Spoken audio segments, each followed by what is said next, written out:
नमस्कार मित्रांनो, आज आपण क्लास 12th मधला एक क्वेश्चन पाहू. ठीक आहे, पहा क्वेश्चन का म्हणताय, ध्यान से देखो. ठीक आहे, का म्हणताय पहा, फाइंड द कार्टेशियन इक्वेशन. का काढायचं? Cartesian equation. Okay, of a line. पहा लाईन हा चॅप्टर आहे. ठीक आहे, त्याच्यामधला कार्टेशियन इक्वेशन काढायचा आहे. Passing through the point. ठीक आहे, passing through the point and parallel to the line. इथे दोन गोष्टी आपण फिल करण्याला कोणत्या गोष्टी आहेत पहा. म्हणणं काय याचा की कार्टेशियन इक्वेशन काढा कोणाच्या पा लाईनच्या. एक लाईन असेल, मान के चलो हे वाली लाईन आहे एल. ठीक आहे, पटला. या वाल्या लाईनच्या कार्टेशियन इक्वेशन काढायचं. पण पहा हे लाईन साधीच होती ना.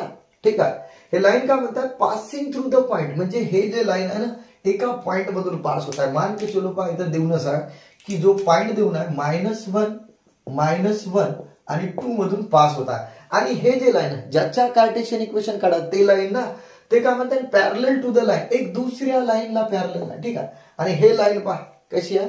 हे लाईन तुम्हाला माहिती दिसतात 2x - 2 = 3y + 1 आणि 6z - 2 ही वाली लाईन आहे. ठीक आहे, तर पहा कोणाच्या कार्टेशियन इक्वेशन काढायचं? याच्या. ठीक आहे, आणि हे जे लाईन आहे पॉइंट मधून पास होत आहे. ठीक आहे, ते एक काम करता, या लाईनच्या पहिले कार्टेशियन इक्वेशन लिहिता पहा. ठीक आहे, का लिहिता पहा की let Cartesian equation of required line. ठीक आहे, रिक्वायर्ड लाईन. ओके सर, आता तुम्ही म्हणाल की सर याला कार्टेशियन इक्वेशन कसं काढायचं आहे ना. ठीक आहे, तर मी जनरल फॉर्म लिहिता पहा. कोणसा राहील की x - x1 divided by a1 = ठीक आहे. आता एक काम करतो, a1 वगैरे तुम्ही बरं लिहूनच टाकतो. a1 जाऊ द्या. ठीक आहे, a लिहिणार होतो पण a1 लिहत आहोत. आणि y - y1 अपॉन b1 आणि z - z1. ठीक आहे, बरोबर लिहिता पहा z, कारण z2 सारखा दिसते. z - z1 upon c1. ठीक आहे, हा कार्टेशियन इक्वेशन आहे. तर सर हा कार्टेशियन इक्वेशन काढायचं बरोबर आहे. ठीक आहे, पण जोपर्यंत पहा x y z याला सोडून, कारण x y z unknown point राहतील. ठीक आहे ना. ओके, एनी पॉइंट राहतील त्या लाईन वरचे. आपल्याला x1 y1 z1 आणि a1 b1 c1 माहित पाहिजे. ठीक आहे, तर x1 y1 z1 कोणते आहेत? तर सर ते तर फुकटचेच देऊन आहे. पहा ना कोणत्या पॉइंट मधून पास होत आहे. पहा हेच x1 y1 z1. पहा ज्या कोणत्या पॉइंट मधून पास होते तोच तर एनी पॉइंट राहते ए. ठीक आहे, ओके. तर आपल्याला x1 y1 z1 भेटले. पण सर आता a1 b1 c1 का हवे? तर a1 b1 c1 तुमच्या परिचयाचे आहेत. याला म्हणतात डायरेक्शन रेशो. का म्हणतात? Direction ratio. तर सर डायरेक्शन रेशो कसं काढताय? तर पहा एक आयडिया की जे वाली लाईन आपल्याला गिवन लाईन दिली आहे ना, ठीक आहे, त्याच्यामध्ये डायरेक्शन रेशो आहे. तर या लाईनला बिलकुल यासारखा आणतो पाहिजे. गिवन लाईन होती त्याला यासारखा आणतो. पटलं मी का म्हणतो? यावाल्या लाईनचे कार्टेशियन इक्वेशन काढायचे आहेत आणि हे वाली लाईन पॅरलल आहे आणि हे वाली लाईन हे लक्षात ठेवा. ठीक आहे, तर काय करता पहा गिवन लाईन एज लिहितो आम्ही गिवन लाईन एज. ठीक आहे, याला मी इक्वेशन नंबर 1 देऊन ठेवतो. ठीक आहे, टकाटक मध्ये. गिवन लाईन काय आपण 2x - 2 = 3y + 1 आणि = 6z - 2. z बरोबर लिहितो, z2 सारखा दिसते. ठीक आहे, इथपर्यंत क्लिअर आहे. पण सर या लाईन कडे जर मी पाहिलो तर अशी लाईन पाहिजे. कारण पहा जे रिक्वायर्ड लाईन आहे, ठीक आहे, त्याच लाईनला हे वाली लाईन पॅरलल आहे. तर हे वाली लाईन म्हणजे हे, पण अशी दिसत आहे का? नाही सर. ठीक आहे, तर त्याला मी आणू शकतो का? पहा ध्यान से देखो. ठीक आहे, हा थोडासा वेगळ्या टाईपचा क्वेश्चन आहे. पहा अशा टाईपचे क्वेश्चन आहे, पण जनरली हा थोडासा म्हणजे थोडा दिमाग खराब करताय तुमचा. पटला ना? थोडा. पहा आता या लाईनला मी असं आणतो. कसं आणेल पहा, इथून मी 2 कॉमन काढतो. तर x - 1 चेक करा, 2 × x आणि 1 × 2 - 2. इथून 3 जर कॉमन काढलं तर काय होईल? पहा चेक करा की y प्लस आणि 1/3. आता उन्हाळ्यात प्रश्न पडला 3 काउंट काढला. ठीक आहे, तर माझा फोकस काय माहित आहे का की इथं कोइफिशियंट 1 पाहिजे. फक्त इथं कोइफिशियंट 1 पाहिजे, बाकी मला काही मतलब नाही. ठीक आहे, कारण पहा ना कोइफिशियंट 1 आहे. ठीक आहे, इथपर्यंत. मग इकडे काय होईल पहा, आता इथं का कॉमन निघल? इकडे 6 कॉमन निघेल. डायरेक्टली 6 काढलो. ठीक आहे, तिथं काय पहा z मायनस. आता मला एक गोष्ट सांगा की इथं 2 आहे. ठीक आहे, इथपर्यंत क्लिअर आहे. तर आता इथं 6 ने कितीला पहा 6 ला कितीने मल्टिप्लाय कराल तर आन्सर 2 आला पाहिजे. ठीक आहे, हा पहिले फोकस द्या. तर सर मी 1/3 ने मल्टिप्लाय करीन तर 6 येते. पहा 3 × 1 = 3, 3 × 2 = 6.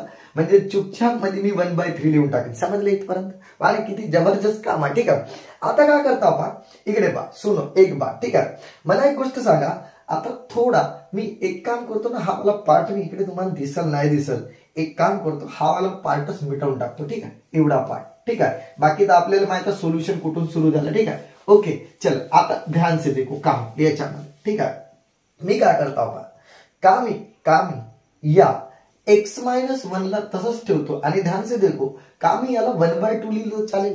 अरे हो सर, ऑफकोर्स, कारण पहा टू ना लेवलनं वरती. जसं पहा फॉर एक्झाम्पल मी दाखवतो, x-1 डिवायडेड बाय 1/2 करा, याचा अर्थ हा मिनिंग. तर काय होईल पहा, फील करा की x-1 डिवाइड आहे तर मल्टिप्लाय, रूल काय, डिवायडर हा तर मल्टिप्लाय, 2 वरती 1 खाली, म्हणजे सर हा म्हणजेच हा वे. ओके, आता समजलं, ठीक आहे. म्हणजेच मी 1/2 खाली घेऊ शकतो. इकडे ध्यान से देखो काय होईल पहा की y प्लस 1/3. आता मला सांगा खाली काय 1/3, आणि चेक करा बिलकुल सेम कहाणी. आणि इज इक्वल टू तिसरा पार्ट काय होईल की z minus 1/3 is equal to काय होईल 1/6. आता मला एक गोष्ट दिसली पहा की सध्या या लाईन साठी नाही सांगत आहोत, दुसरी लाईन असेल x minus x2 divided by a2 y minus, आता ती मायनस ना फील करा असेल, बरोबर, ठीक आहे, minus y2 divided by b2 आणि z minus z2 divided by c2 असं असेल ना. तर मग डायरेक्ट एक गोष्ट समजा, आता सर a1 b1 c1 लिहिल्या आणि आता तिथे a2 b2 c2 लिहिता, बरोबर, ठीक आहे. एक काम करतो, आपल्याला त्याची काही लेन देन नाही. पहिली गोष्ट, ठीक, a1 वे का b1 वे, ठीक आहे, पटलं ना. फक्त का असतात ते अल्फाबेट्स फक्त यूज करत त्याला मानासाठी. तर सध्या पुरतं मी याला a1 b1 c1 मानता. तर काय होईल, याच्यावरून a1 जो भेटला तो 1/2 आहे, त्यानंतर जो b1 भेटला तो किती आहे 1/3 आहे, आणि c1 भेटला 1/6 आहे. क्लिअर आहे इथपर्यंत. आता आपल्याला कार्टेशियन इक्वेशन काढायचा रिक्वायर्ड, पहा इथं थोडंसं चिंगड झाला, मिटवत, ठीक आहे. तर ध्यान से देखो का होईल इथं पहा, जो रिक्वायर्ड कार्टेशियन इक्वेशन होता ते याच्यामध्ये आता घुसाडतो पहा, आन्सर येते फटाफट, ठीक आहे. का होईल पहा, आता येतं मी थोडं मिटवलो. आता जो रिक्वायर्ड कार्टेशियन इक्वेशन काय होईल पहा, x मायनस x1 किती आहे बाबा, चेक करा, -1, ठीक आहे, डिवायडेड बाय a1 किती आहे 1/2 इज इक्वल टू, ठीक आहे, किती होईल पहा इथं की yच राहील, आणि y1 किती आहे पहा -1, चेक करा, ठीक आहे, आणि डिवायडेड बाय b1 किती आहे 1/3 इज इक्वल टू z1 किती आहे बाबा, z1 आहे 2 आणि डिवायडेड बाय c1 1/6, ठीक आहे, इथपर्यंत क्लिअर.